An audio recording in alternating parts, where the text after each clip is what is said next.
Instead of doing their jobs, House Republicans left Washington in the middle of December, and they're not back until next week.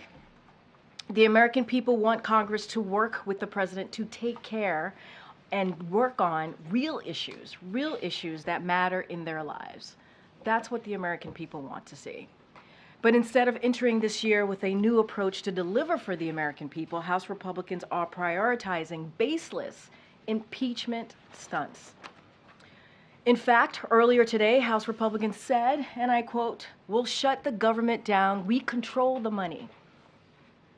It's been 13 weeks since the first government funding deadline and more than 6 weeks since they kicked the can down the road for a second time.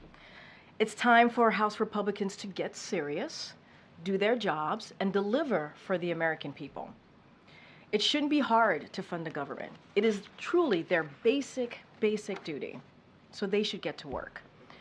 And now we're joined, as you see, by my colleague, Admiral John Kirby, who is here to discuss the recent attacks by the Houthis and the developments in the Middle East. We haven't seen you all in a while, so I know he's going to do a little bit of a laydown. Admiral, the podium is yours.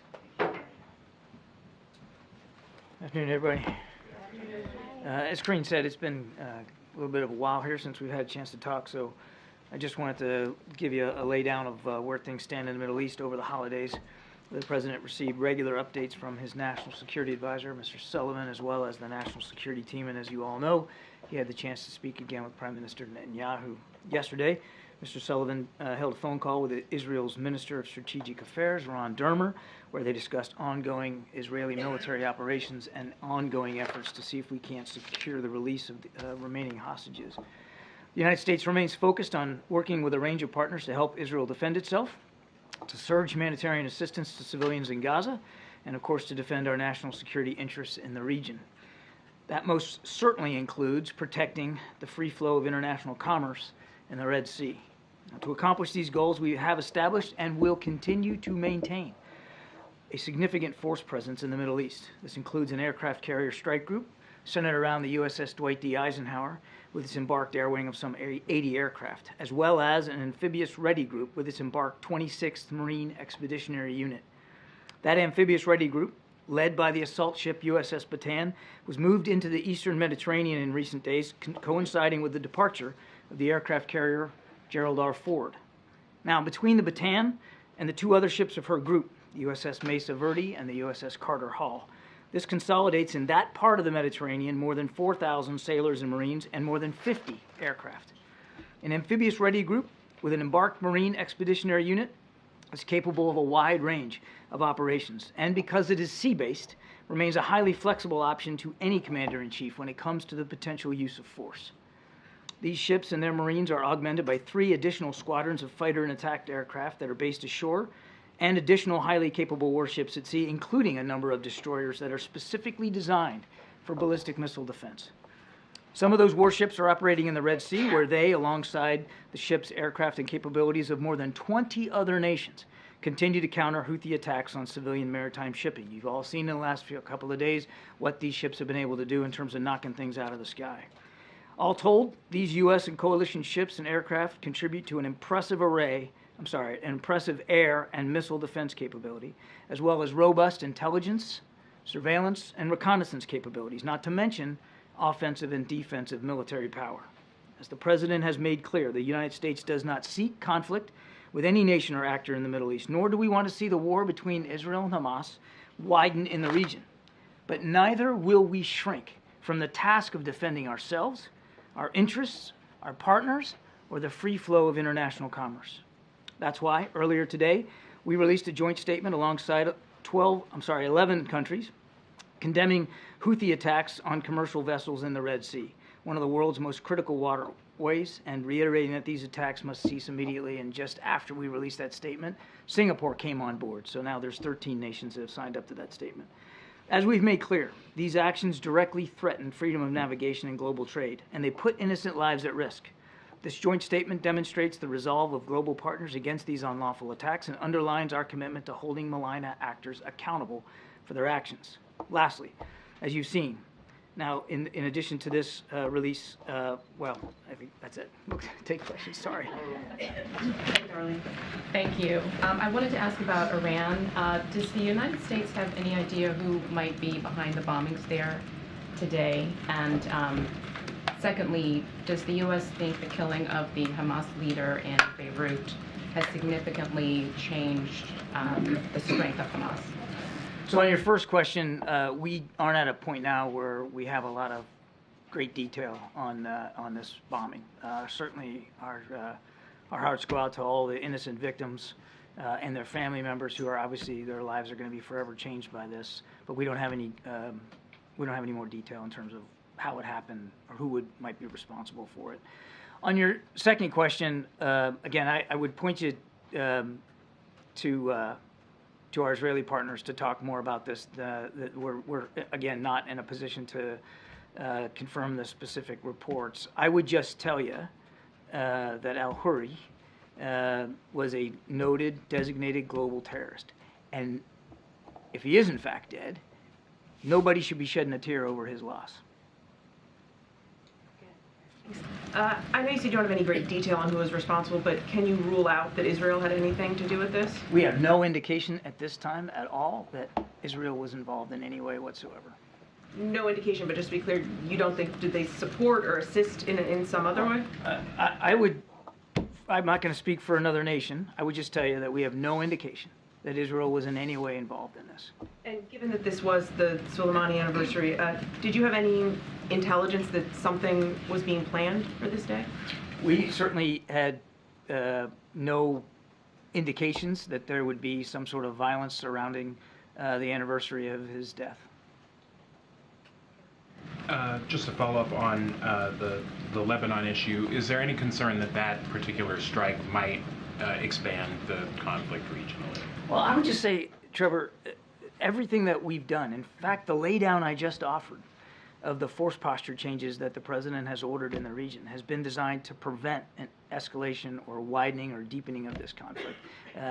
As we've said before, we don't want to see it widen beyond Israel and Hamas, and again, we're going to keep working with partners in the region to prevent that from happening. Okay, and then on the Red Sea, you mentioned that joint statement that came out today and that Singapore has added their names to that as well. Yeah.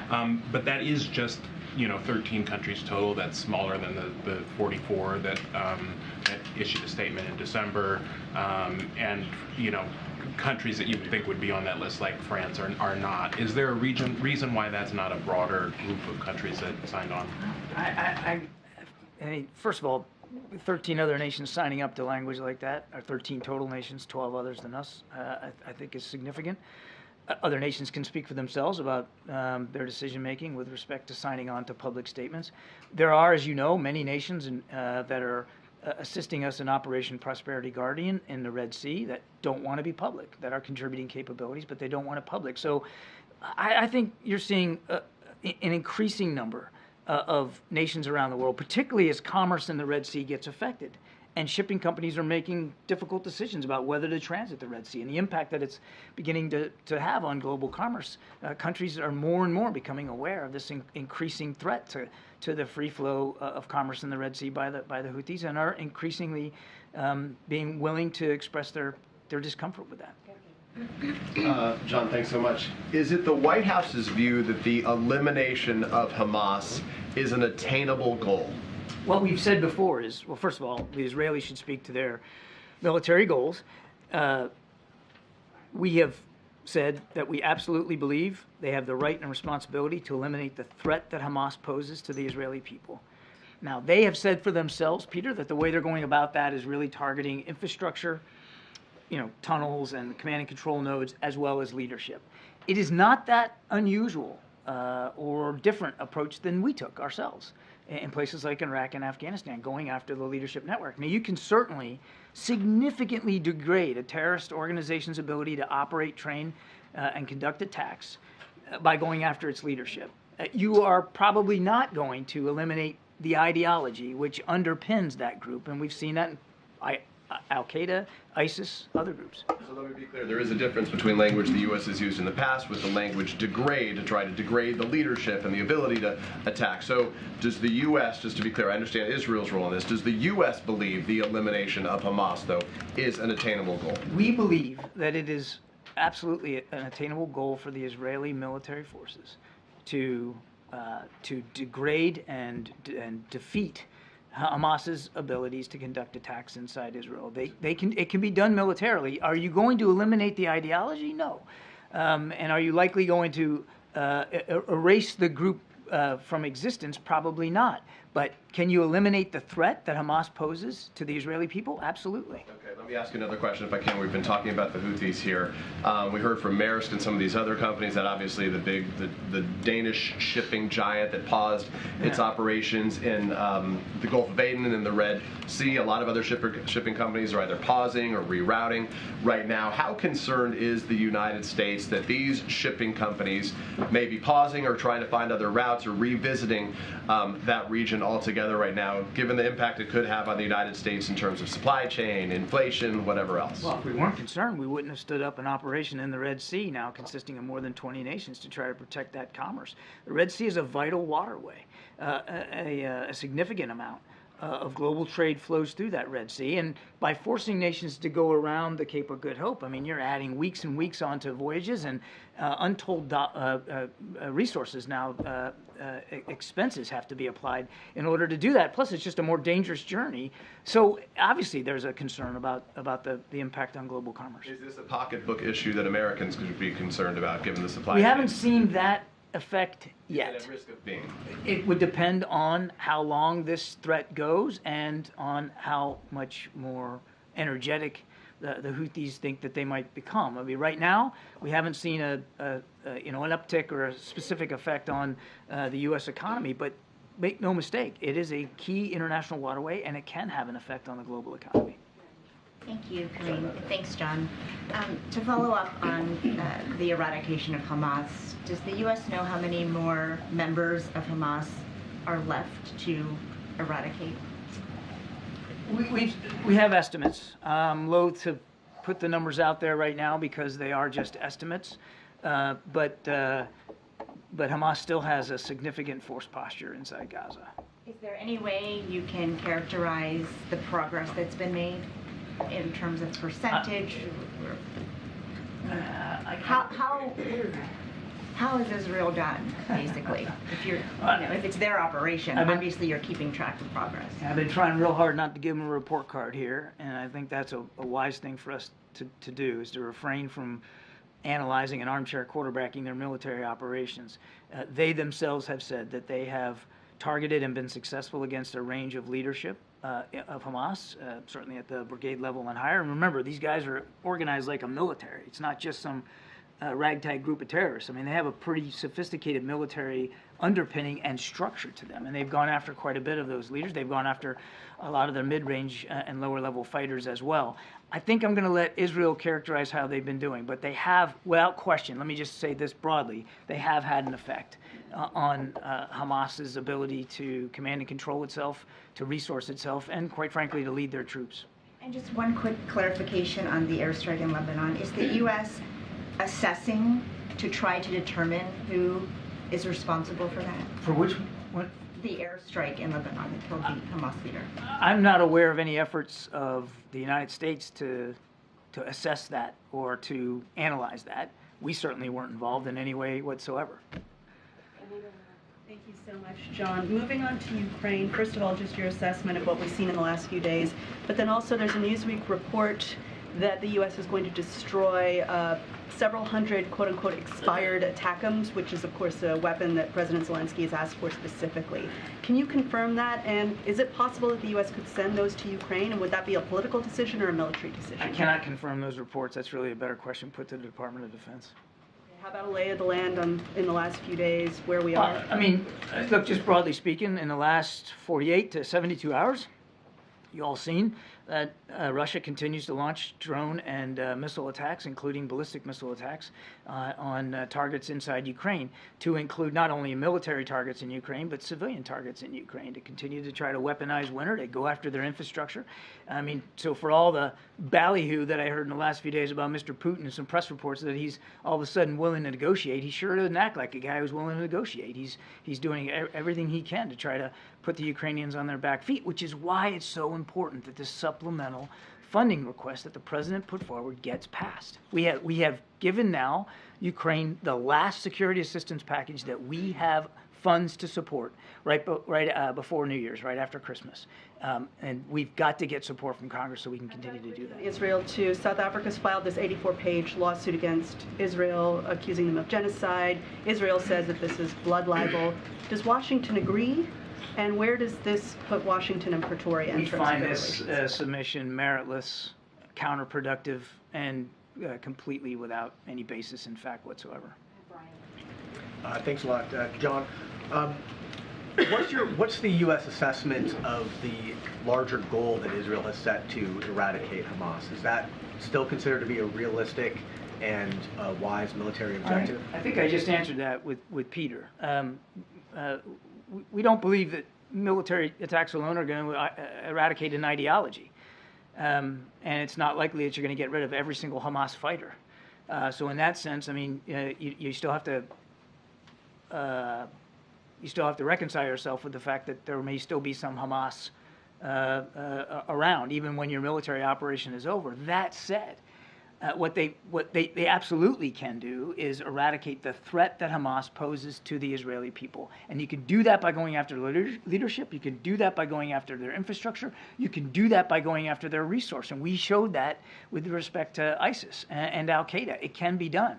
ISIS and Al-Qaeda still exist, but they are nowhere near the kind of threats that they once posed. So it can be done militarily. A couple more on Israel. Maybe this came up on Jake's call, but do you guys feel like you have any path forward on Israel's decision to withhold tax revenue from the Palestinian Authority? And then do you have any reaction to the Supreme Court in Israel striking down the judicial reform package that the Prime Minister put forward? I know the President has weighed in on it previously. Yeah, I don't have any update for you on the tax issue. And on the judicial reform, we are going to be careful that we don't comment on the internal workings of a fellow democracy. What the president has said before stands today, which is, we want to see that as a vibrant democracy, any changes, any governance changes that our Israeli counterparts try to pursue are done with the broadest base of public support possible. And then, sorry, just real quick, before the break, Karine talked about a possible regulatory review of the Japanese purchase of U.S. steel, but I'm wondering if there's a national security component to that review, and if NSC or if you're aware of anyone on the national security side looking into it, As far as I know, there's no updates to that review, and obviously anything like this, I mean, we carefully evaluate the degree to which there is a national security component, and we'll do that in this case, but I don't have an update for you. John, can you give us an update on the hostage situation in Israel and the kind of the status of the talks with the Qataris and others to move that forward? Is it the U.S. opinion that it's at this point pretty much stalled, or is there some hope of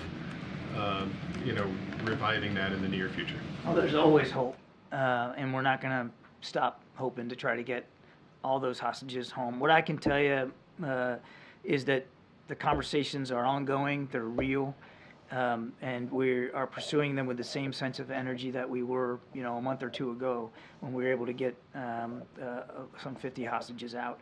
I would tell you that I don't have any specific progress to report today, but we're not gonna stop talking about it. We're not gonna stop working on it, and we're not gonna stop engaging our partners. Talks scheduled with McGurk or anybody else in the region? There have been ongoing communications. I mean, I don't have anything on Brett's schedule to speak to specifically today. I think you can expect that he will be, as he has been, constantly engaged on this, as will David Satterfield on the ground. But it's an ongoing conversation. Just following up on that, John, when Prime Minister Netanyahu said yesterday that Hamas had given some sort of ultimatum on the hostages front, do you know what he was referring to? I don't. On a separate topic, I wonder what you made of Hassan Nasrallah's speech today. We are not scared of war. Does the U.S. hear that as escalatory or pretty consistent with what we've heard recently? I think we're going to judge actions and not words. We haven't seen Hezbollah jump in with both feet to come to Hamas's aid and assistance. We continue to message privately and, of course, publicly with y'all that we don't want to see this conflict widen. We don't want to see a second front opened on the north. We don't think that's good for the region, certainly not good for the Israeli people, and we're going to continue to deliver that message. On migration, Denver's mayor this weekend told CBS that his city needs arriving Venezuelan migrants to have the ability to work. Is the administration open to extending temporary protective status for Venezuelans who arrived after that July 31st date that you all set? I don't have an update for you on that. You probably should talk to Secretary Mayorkas and his team at DHS, but that's not something I would have an update for. Thanks, Karine. John, you mentioned the last package aid package for Ukraine. If there's no deal with Congress, what happens once that's exhausted? I mean, will shipments of weapons just stop? They'd have to. They'd have to. We have. The president signed out the last security assistance package for which we had replenishment authority funds. That's it. We need the supplemental pass so that we can provide additional security assistance to Ukraine. Now, there's always a lag of days, if not weeks, each time we sign out one of these packages. So the things that were signed out on the 27th have not all been delivered to Ukraine. That will come in coming days and weeks. But after that, absent supplemental funding, there's no other magical pot to dip into to try to get support for Ukraine. So there's no other pools of government weapons that could be used temporarily and then refilled later? I'm not aware of any Band-Aid fix that can be done. I mean, I don't want to get ahead of the decision-making process here. I mean, we're going to do what we can to continue to support Ukraine. But in terms of the kinds of security assistance that we've been able to provide and the frequency with which we have provided it every 2 weeks, that ended on the 27th when we submitted our last one for the year, the last one that we had funding applied to. Thank you. A follow-up on a question. John, you just said that you have no indication that Israel is behind the assassination of Saleh Haruri. But Israeli cabinet ministers and Israeli officials are on the record saying that they are going to go after Hamas leaders. They're going to assassinate them just like they did in the 70s after Munich. So do you dismiss what they're saying as maybe it's not the responsibility? My comment was nothing to dismiss anything they said. I was asked a simple question: do we have evidence that Israel was responsible for it? And I said we didn't.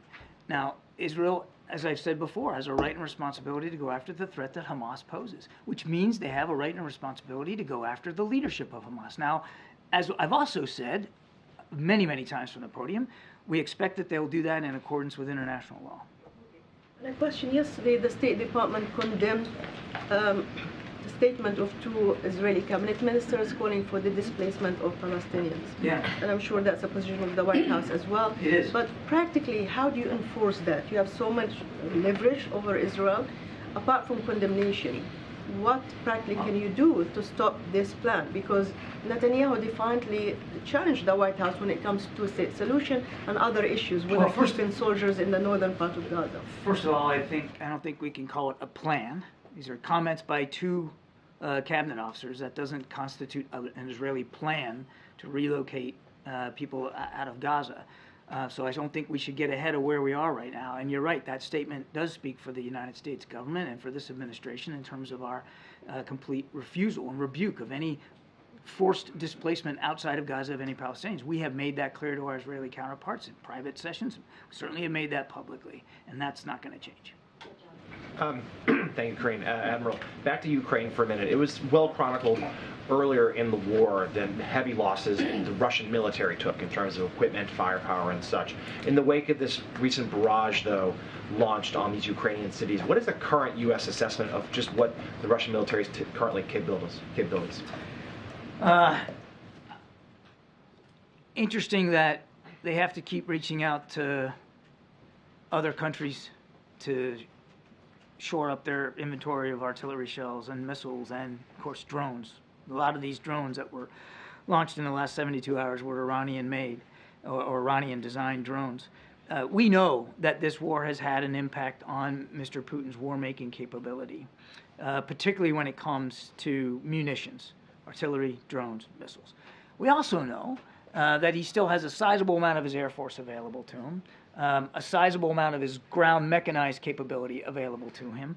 And of course, while his Navy has been challenged in the Black Sea, it's really only been the Black Sea fleet that has been affected. He also has an advantage in manpower because Russia is just a bigger country. And he doesn't have to, unlike President Zelensky, he doesn't have to answer to the Russian people about mobilizations and taking prisoners out of jail cells and putting them on the battlefront. He has gone through an enormous amount of manpower in the last 2 years of war, and we know that he's going to continue to try to throw manpower at it. All that said, Jonathan, that's on the plus side of the ledger for him. On the negative side of the ledger, command and control in the Russian army is still abysmal. Morale, leadership, absolutely at the dirt floor. They are still heavily reliant on long-range kind of strikes because they got that available to them. When they engage the Ukrainian forces on the ground, they're not having much success. For this so-called ballyhooed counteroffensive that they were going to launch themselves, they've really achieved nothing in recent weeks and months. This is a military that still has not really learned the lessons that you would think a modern military would learn after 2 years of war. In the back, way in the back. In the back. Yeah, Admiral, you said that the United States doesn't want a second front, and you also said that Israel has a right and responsibility to go after the Hamas leadership, but isn't the United States and the President, aren't they exactly widening and escalating this, given the fact that the U.S. is supporting chasing Hamas leadership outside of Gaza? I mean, the fact that it's going into Lebanon, a sovereign nation. Again, your question is presuming an awful lot, and is presuming that I said things I didn't say. I'm not confirming that the Israelis took this airstrike. I would refer you to them to speak to their military operations. I did. Nevertheless, I'm not confirming that they took this strike. They have a right and responsibility to go after Hamas leadership, and we expect that they'll do that in accordance with international law. Nothing's changed about the fact that we don't want the conflict to widen. I mean, heck, my opening statement was 4 or 5 pages worth of talking about all the kind of capabilities that the president's putting in the region to prevent that very outcome. Okay, so let me follow up on that then. Given the Red Sea patrols, we knew in advance of those being set up that the Iranian defense minister said very clearly, nobody can make a move in a region where we have predominance. The United States knew that, set it up anyway. Is that not being seen as a provocation? If you know that Iran sees that as a provocation, you take the action anyway. That's certainly turning things on their upside down, isn't it? Wouldn't you consider provocation launching ballistic missiles and drones at commercial? Wait, let me finish. Wouldn't that be considered provocation? Targeting innocent merchant shipping and innocent merchant sailors? That's a provocation. What we're doing, what Prosperity Garden is all about, and go on web, you can look at it, it's a defensive posture. It's a coalition of the willing of maritime nations coming together to try to protect international shipping that affects the global economy. Escalation, because in turn what has happened is... So you're denying then that there has been an escalation since the Red Sea patrol? I totally disagree with the premise of your question. It wasn't the United States who decided to attack commercial shipping in the Red Sea. The Houthis did that. And who are the Houthis backed by? Iran. As I've said before, Iran provided the missiles that the Houthis are using. We are simply in a defensive posture to try to protect that commercial shipping, and we have in the last 48 hours. Then there's been an escalation. Now Iran has launched a frigate into that, so there has been an escalation. Okay, again, let me stop you. The fact that they... I ask you again, has the United States' actions supported an escalation as a result? No. You said that your words said... You asked me a question, ma'am, I answered it. No. You said nothing the president has ordered has been designed to widen or deepen this conflict. I stand by my answer. No. Okay, we got to move on to Danny, and then Merrick, and then we're... Thanks, Kim. Thanks, Admiral. Just on the, you mentioned a recent call with Netanyahu. Can you speak to the tenor of the recent conversations between the President and Prime Minister Netanyahu? There have been reports of sort of growing tensions between them, and I mean, can you describe to us what the tenor of those conversations? No, I'm not going to get into describing the tone and tenor. We do a readout of these conversations. We'll continue to do that. Look, these are two guys that have known each other a long, long time. They don't agree on every issue, and you shouldn't expect that they would agree on every issue. The President is able to have candid, forthright conversations with counterparts, and when you're friends with a country the way we are with Israel, those conversations can be, they should be candid and forthright. Thank you very much. Two questions on Ukraine. Does the President support confiscating Russian frozen assets, $300 billion, to help Ukraine? And second question, how much of the equipment that was delivered to Ukraine by the U.S. has been damaged by Russia? Do you have any assessment?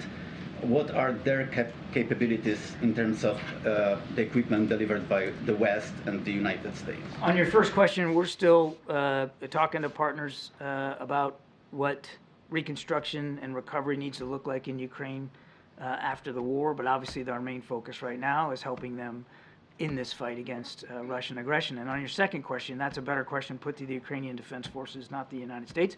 We are working very, very hard to make sure that every system that is provided to Ukraine, there's a measure of accountability for it, that we can assure the Congress and the American people that that material is being used appropriately on the field of battle. And we've seen no indication that it hasn't been, that there's been some wide-scale corruption or misuse by the Ukrainian military. But it is war.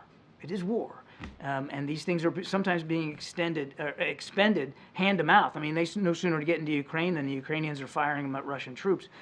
So we're working real hard on accountability. But as for every single bullet and bean that has been given to Ukraine, I mean, that's really something for the Ukrainians to speak to. Every single bullet. I'm asking about, in general, about Ukrainian capabilities in the war with Russia.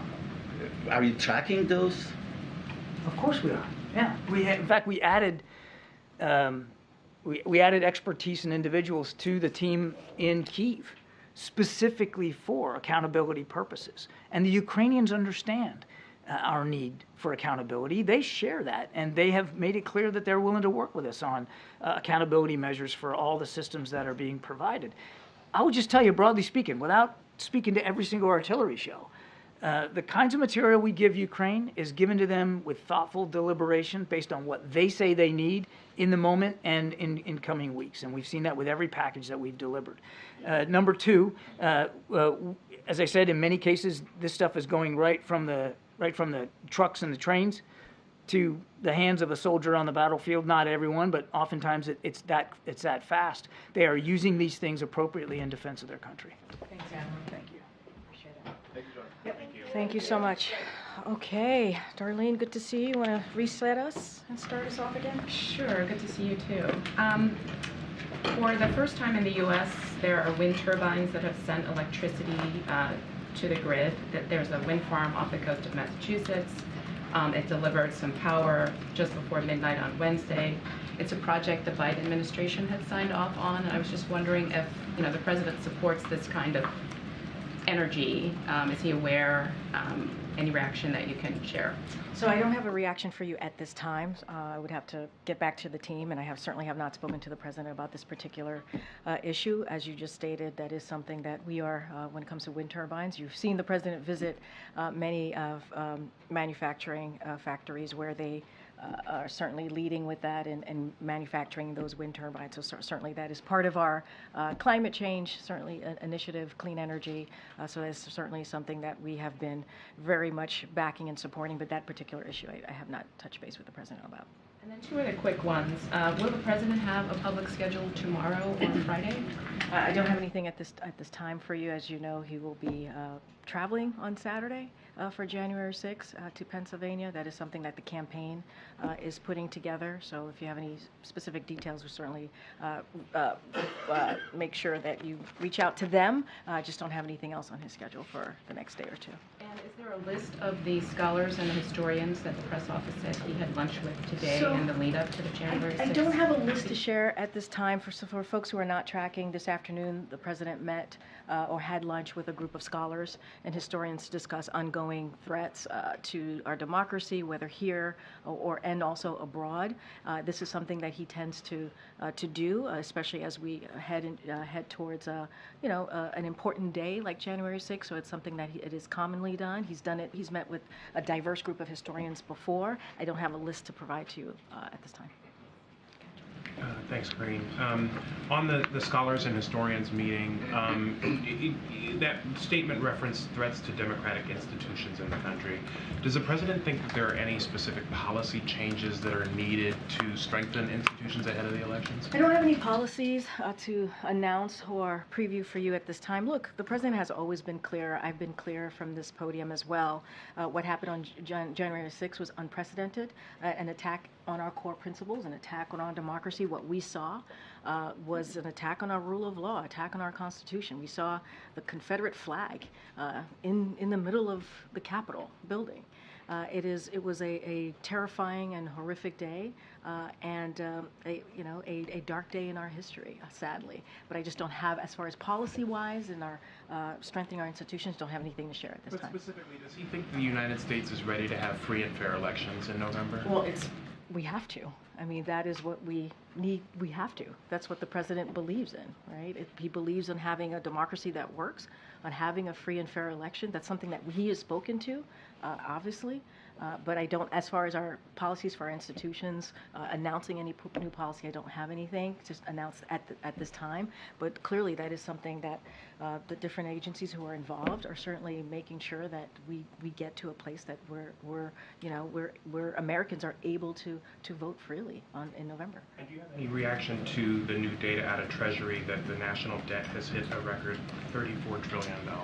So yeah, if you look at that data, it's a trickle. There's a trickle down debt. If you think about it, Republican tax cuts are responsible for about 90% of it. Of the increase in the debt as a share of the economy over the last 2 decades, excluding emergency spending.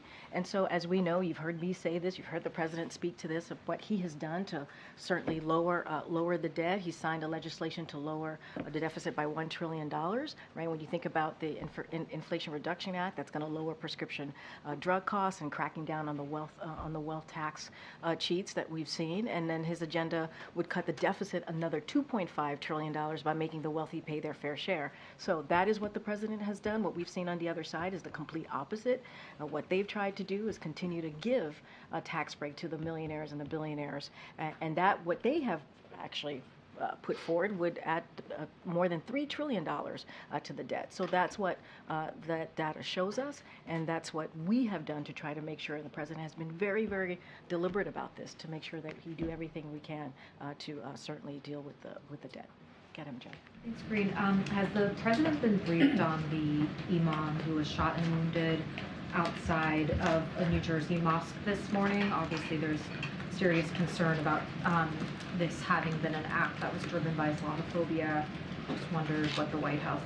So we're aware of the shooting of the imam outside of the New Jersey mosque, as you just laid out, and certainly we're praying for his speedy recovery. Local law enforcement are all hands on deck, obviously, and is investigating, and we hope that they're able to complete their work soon. I don't have anything else. I would refer you to the FBI on any specifics, and I have not spoken to the president, but obviously we are aware of it.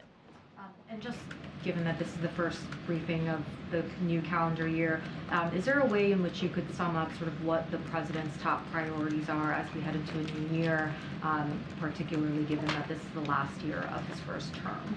So look, the way that we see the president's, even the president's first 3 years, he's done more in the first 3 years than presidents have done in the first 2 terms, or their first 2 terms, in their 2 terms of their presidency. And that is, if you think about historic pieces of legislation, whether it's infrastructure, whether it's Ships and Science Act, whether it is, is it the Inflation Reduction Act, as I just mentioned, which is historic in nature, as we talk about clean energy and lowering prescription drugs, that is incredibly important. And what we need to do, and what the president wants to focus on, is implementing those, right? Continuing to implement those really key, important legislation. That's what you're going to see the president do. Last year in his State of the Union, you heard the president speak to finishing the job, and so that is something that he wants to continue to do, right? Whether it's making sure we have veterans, making sure that unity agenda that he talked about, making sure that we're focusing on our veterans, focusing on getting fentanyl off the street, focusing on how do we deal with cancer. Those are the things that the president's going to continue to talk about. And one of the very important things in the Inflation Reduction Act is that insulin cap at $35 for adults. He wants to make sure that happens for all Americans. So there's a lot to work on. We saw the data coming out of 2023 on the economy and where the economy is headed, and how Bidenomics we believe is working because of that data. And so there's still a lot of work to do, and that's what you're going to see from this president. Is the emphasis heavily on implementation as opposed to there being other pieces of legislation that the White House is hopeful? I mean, look, I think when he talks about the unity agenda, there's more things to be done, right? There's more work to be done that continues on the historic, I think the historic first term that the president has had. So certainly there are more things to be done, but implementing those historic pieces of legislation is important as well. Secretary Mayorkas has obviously been up on the Hill negotiating this deal, trying to hammer out something on the border, but at the same time the House is formally beginning impeachment proceedings against him. Do you have any concern that this will complicate a deal? It could hurt negotiations, especially as we're up against the clock here? So I kind of addressed this at the top, how baseless it is and how they're wasting their time on impeachment proceedings that make no sense. And that's not what the American people want them to focus on.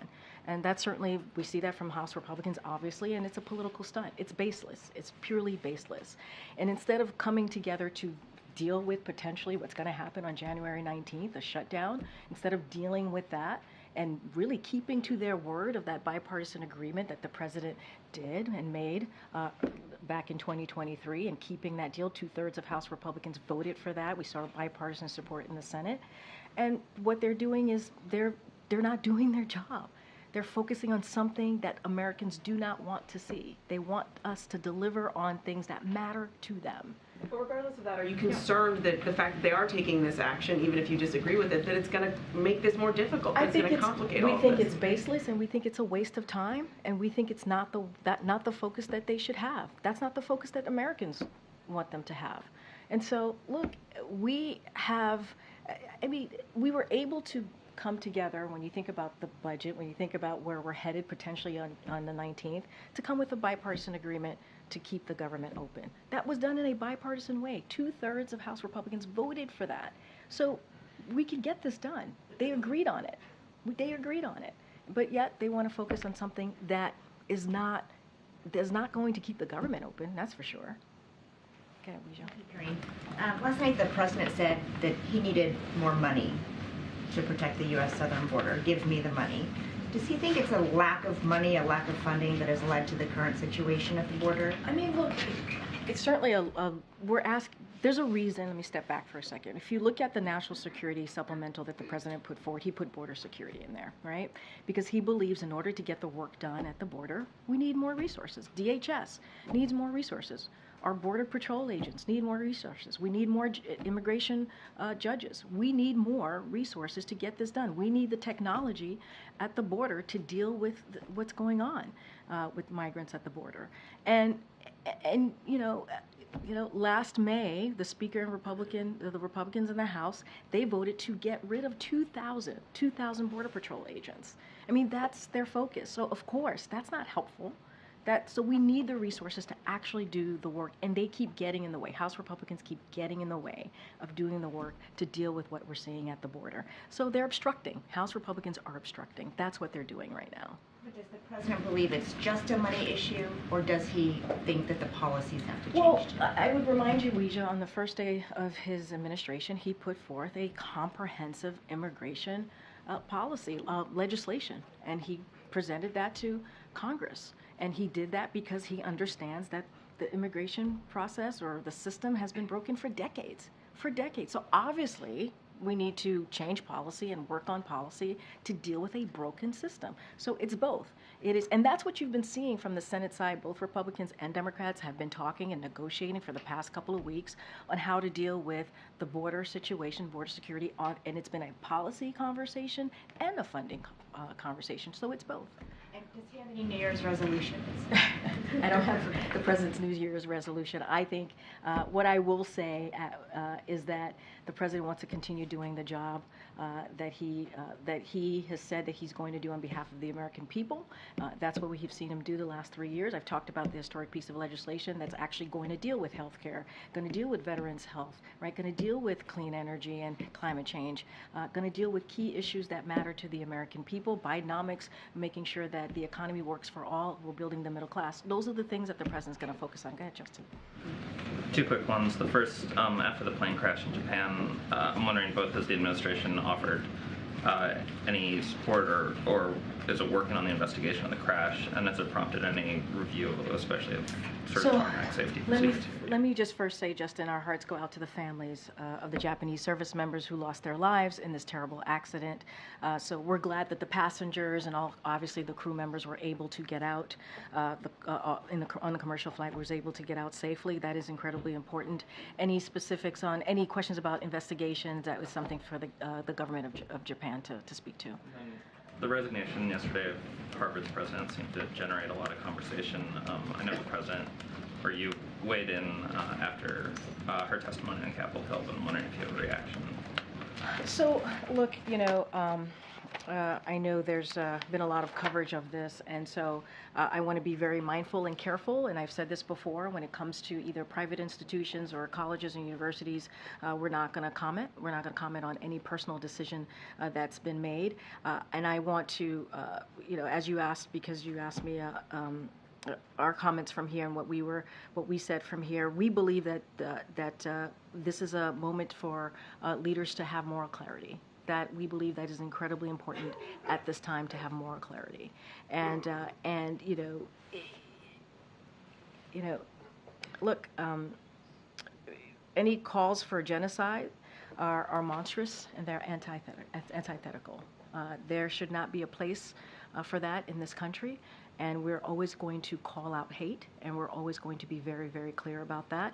And I will add that you heard the university presidents who testified also apologize, right? And you heard them say this. I'll quote what President Gay said. She said, "I'm sorry, words matter." I'll quote what President McGill said. "I was not focused on, but I should have been, the irrefutable fact that a call for genocide of Jewish people is a call for some of the most terrible violence human beings can perpetrate." So we believe it's a time to stand up and show leadership, and we believe that's what we did at that time. Thanks, Karine. On the border negotiations, can you comment on the concerns raised by some of the Hispanic caucus members and other elected Latino leaders who feel they've been kind of cut out of these talks? So look, we've been in touch with Democrats, obviously members of the Hispanic leadership, and we've done that as these conversations have been going. We're not going to speak to certainly private conversations. Look, I'll say this, the president believes that we need to have a bipartisan agreement. That's where he believes, on both funding and also policy. And that's what you've seen from Democrats and Republicans on the Senate side. And that's what they've been doing. They've been having those conversations during the holiday season and throughout this week as well. And so we believe those conversations are headed in the right direction. And so, again, I said this moments ago, the president believes our immigration system is broken. That's why he put forth a legislation to deal with the comprehensive legislation to deal with the immigration system. And so now we're having a conversation, a bipartisan conversation about how to move forward. We're going to continue certainly to hear from the leaders, obviously, and to hear what they have to say. And we've been in touch with them. We've had conversations with them. Not going to go into private conversations. And, it's being hammered out. I don't want to get into specifics from here, what the policies are going to look like, what's in or what's out. We think it's heading in the right direction, and it is important to have these conversations. One of the concerns that they've raised, they say the discussions is leading the Biden administration into a trap. Asylum discussions, that making it harder to migrate legally will only increase irregular migration. Have you heard that from them specifically, and how does? So look, I've seen the reporting just like you have. Obviously, the team here has had conversations with leaders. Here's the situation, right? The situation is that this system, this immigration system, has been broken for decades, and we need to have a bipartisan agreement to move forward on how to deal with the system. That's what we need to do, both on a policy front and a funding front. And so that's what you're seeing from the Senate side on both Republicans and Democrats, and it's been weeks of conversations and negotiation. And we think that is important. That's the only way we're going to be able to deal with this issue. And it's headed in the right direction. I'm not going to get into asylum. I'm not going to get into asylum policy. I'm not going to get into specifics. And so I'm just going to have to leave it there, obviously. Go ahead, Michael. Thanks, Karine. The House committee is moving ahead with impeachment proceedings against Secretary Mayorkas. There's a hearing scheduled for next week, so I'd just like to get the White House response. And also, just to clarify, does the president still have confidence in the secretary? Absolutely, the president has confidence in the secretary. I think, and I've said this moments ago. I said it at the top as well. We believe that what they're doing, the House Republicans are doing with this impeachment inquiry, is baseless. We believe that it's a political stunt, and we believe there's no time for that right now. There are things that the American people want us to get done, and that's what they should focus on. And it is unfortunate that this is where the House Republicans, that's the road that they want to go down with this impeachment proceeding. That is really unfortunate when the American people have been very clear. They want us to see it. They want us to work in a bipartisan way to get things done for them. And that's what the president wants to do. Go ahead, Karen. To back on the border negotiations, has the president spoken to Secretary Mayorkas since he met with the bipartisan negotiators on the Hill yesterday? I would literally have to check. I don't have any call to read out. But obviously the president speaks to his cabinet secretaries on a regular basis. But on this particular meeting, I don't want to get ahead of that. So I would have to check in. But he speaks to them on a regular basis. Obviously, it's his cabinet. And you've said you're not going to get into the details of what's being negotiated, but broadly, does the White House want to see Congress clear the supplemental before turning to the government funding issue for January 19th? As you just laid out, Congress has a lot of work to do. They do. The supplemental, the reason that we put forward a supplemental, they are emergency requests that we believe are incredibly important and that needs to be dealt with on behalf of the American people. So obviously, those are important. Those are emergency requests that the president asked for. So critical, very critical to the American people. And, their basic job for Congress more broadly is to keep the government open. That's their basic duty, is to keep the government open. And all they're doing is dealing with a bipartisan agreement that the president made with Congress, right? It's something, again, I'm going to repeat myself here, something that 2/3 of House Republicans voted for, something that we saw come out of the Senate in a bipartisan posture. And so they have a lot to deal with. And they should just do their job. Does the president still have plans to visit the disaster site in East Palestine, Ohio? So I don't have any schedule of the president at this time, but I will say this: the president continues to oversee, as you know, and we've said it multiple times from here. It was a robust recovery effort to support the people of East Palestine, and we will visit when it is most helpful. The president will visit when it's most helpful to the community, and so we're going to continue to stay on the ground as long as possible. Remember, because we have that robust operation, while ensuring that Norfolk Southern is held accountable for the trauma they inflicted on this community. But in the meantime, this is another thing. I was just asked about Congress, the supplemental and the budget. This is another thing that we want Congress to act on. It is important that they do their part to enhance rail safety. That is something that Congress has to do, and they have to do it by passing a bipartisan Railway Safety Act. That is something that they need to get to. But the president's going to continue to be there for the community, as he has been for the past several months. And Argentina has reported 3 foreign nationals, Syrian and Lebanese, arrested on suspicion of plotting a terror attack. Is that something the U.S. is monitoring? Does it raise concern levels here? I don't have anything for you at this time. Get it. Federal debt, I want to ask you about. So I heard you blame the Republicans for the federal debt, but President Biden has been in office for 35 months, and over the past 3 months, the U.S. has added $10 billion per day to the federal debt. So, and that's not turning around. So is there a discussion here about cutting spending then? Republican tax cuts are responsible for 90%. 90% of the increase in the debt. 90%. That is something that Republicans are responsible for. What the president has done, and you've heard us talk about it, I just talked about this, he's put forth legislation like lowering the deficit by $1 trillion. And that's part of the lowering prescription drug costs and cracking down on the wealthy tax cheats. That's what he's done. You know, $1.5 trillion, again, another way to lower the deficit, and that is through wasteful spending on special interests like Big Pharma. The president beat Big Pharma. That's what he was able to do last year because of the policies that he has put forth. And meanwhile, yeah, you know what? The GOP, or congressional Republicans, what they want to do is they want to continue with their Maganomics. What they've proposed will add $3 trillion to the debt. That's the numbers. You're a data guy. That's the numbers. That's what we have seen. Real quick, also on the border, the vice president is in Los Angeles. Went to Los Angeles to Las Vegas today, and the House Speaker is along the border. Does the president still have confidence that the vice president can get to the root causes of the migration to stop the flow? The president sees the vice president as a partner. She's a partner with him on all of the successes that we have seen, what we've been able to do the first term in this administration, the first 3 years of this administration. I just listed out historic pieces of legislation that we've been able to get done, whether it's lowering prescription drugs, whether it's dealing with veterans care, whether it's dealing with climate change, whether it's Bidenomics dealing with the economy. That is something that he has done in partnership with the vice president. So he has all confidence in her and will continue to do so. He has confidence in the vice president. I answered your question. Go ahead. With the additional indictment of Senator Menendez, does the president think the senator should resign? That's up to him. That's a decision that he needs to make. And obviously it's a serious matter. And he thinks it was the right thing that he stepped down as chairmanship. As anything else to your question, that's something for the senator to decide on. Broadly, though, does the president trust the senator? And has the senator been cut off by the White House, communications at all? I'm not going to get into any private discussions here at the White House, but that is something, as it relates to him resigning, that is something that the senator has to deal with. Go ahead.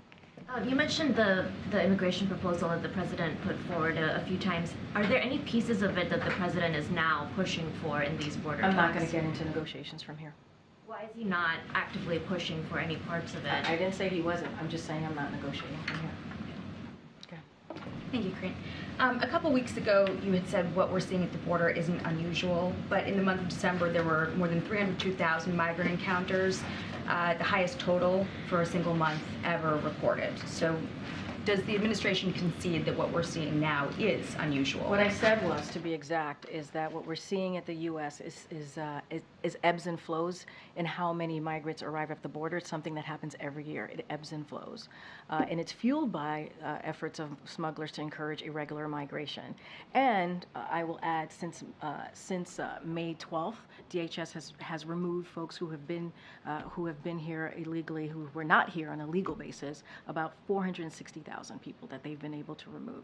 That's what I said. Every year we see an ebbs and flow, and that's what we're seeing at this time, and which is caused by misinformation and disinformation from smugglers.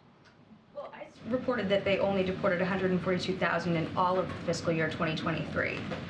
December had more than double that cross in just a single month. So how is that really a measurable consequence? Since May 12th, DHS has been able to remove and return over 460,000 individuals who did not have a legal basis to be here. That's what DHS has been able to do since May 12th. And I will remind you, that just last week we had Homeland Security Advisor Sherwood Randall and Secretaries Biden and Mayorkas meet with the Mexican government just last week, and it was a productive conversation. And we believe that the President of Mexico has taken significant enforcement actions, and we are starting to see the results. And so a lot of this is diplomacy, right? A lot of it is having diplomacy. A lot of it is enforcement. I just laid out how last May, while DHS was starting to remove folks who were not here on a legal basis, you had House Republicans voting to get rid of 2,000 Border Patrol agents. That's what they were doing. So we're trying to deal with the issue, and we get it. It ebbs and flows every year. We get it. We understand what's happening at the border. That's why there's negotiations happening on the Senate side with Republicans and Democrats to deal with this issue. Dealing with the issue as the administration's also fighting to keep up, to remove razor wire along the border that is intended to keep, this surge lowered. To keep people out from crossing illegally. Governor Abbott's razor wire does not prevent. It does not prevent non-citizens from unlawfully crossing. That's not what it does. If anything, it puts at risk, it puts the lives of the Border Patrol at risk. It puts them in danger. That's what the razor wire does. And that's what the Governor Abbott is doing. Again, a political stunt that doesn't actually fix the problem and puts Border Patrol agents fixing it right now. Well, I just hope, but I mean, sure, a temporary solution, obviously. But I guess the reason that I'm coming Jackie, to it from this perspective is because it puts Border Patrol. It puts them in a difficult position, right? I hear you. But when you're talking about the impeachment proceeding, for instance, as baseless, and you have, Democrats calling on the administration to do more. You had the mayor of Denver today saying that Denver has become the highest city per capita for migrant recipients in the country. You've had mayors in New York and Chicago begging for more federal help, saying that the administration is not answering them. And then you have Texas saying that they've had to take measures into their own hands because the administration isn't enforcing existing laws on the books. The numbers keep going up. You have, records being shattered every month. A population bigger than the size of Seattle coming in since October. And I understand where you're coming from, but in the meantime, when there's really not been any progress, and you always talked about how this has been an issue for decades, what is the administration doing right now to actually improve the crisis at the border? We have House Republicans that's literally blocking the president's effort to do something. That's what they're doing. They're playing political games. They're doing political stunts. Literally, House Republicans themselves voted to decrease the amount of Border Patrol agents by 2,000. They're getting in the way and they don't want to help. But we are glad that we are working with Senate Republicans and Democrats in a bipartisan way to come up with a bipartisan agreement to deal with the border security. That's what we're seeing. Those negotiations have been going on. They're continuing this week, and we really do hope that we come to a place where we can talk about a bipartisan agreement where we can deal with the funding and the policy. And House Republicans are getting in the way. That's what they want to focus on. That's where they see there could be the most effective, and that's not what we believe. That's not what the American people want. Go ahead, Peter. Just to be clear, how does the razor wire put Border Patrol agents at risk, Karine? The Biden administration themselves said that the agents have been cutting the wire to provide medical assistance to migrants or to apprehend migrants who have already crossed into U.S. territory. Let me be more clear. It makes it more difficult. It actually makes it more difficult for Border Patrol to apprehend those who do cross. So I'm going to just clear that up a little bit. Just to be more clear, it does make it more difficult for them to do their jobs, right? It does. A quick last question, if we can. President Biden obviously campaigned on the idea of being a bipartisan leader, the ability to work together. One of his biggest successes, the White House would say, would be the infrastructure law right now, $1 trillion. It was approved with the support of Democrats and Republicans. Right now, there's a new Republican House Speaker. President Biden hasn't had a one-on-one meeting with him yet. Many weeks have now passed. Is there any indication when that would happen, and what's precluding the president from saying, Speaker Johnson, come to the White House, let's sit down and talk about this?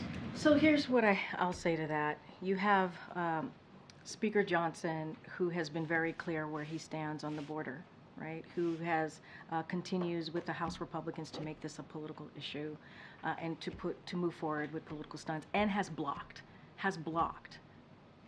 any efforts for the president to deal with the border. That's what we've seen. That is what we've seen from the speaker. Now, the president has been able, with his team, right, to have a bipartisan conversation and negotiation with senators, Republicans and Democrats. That is a good thing.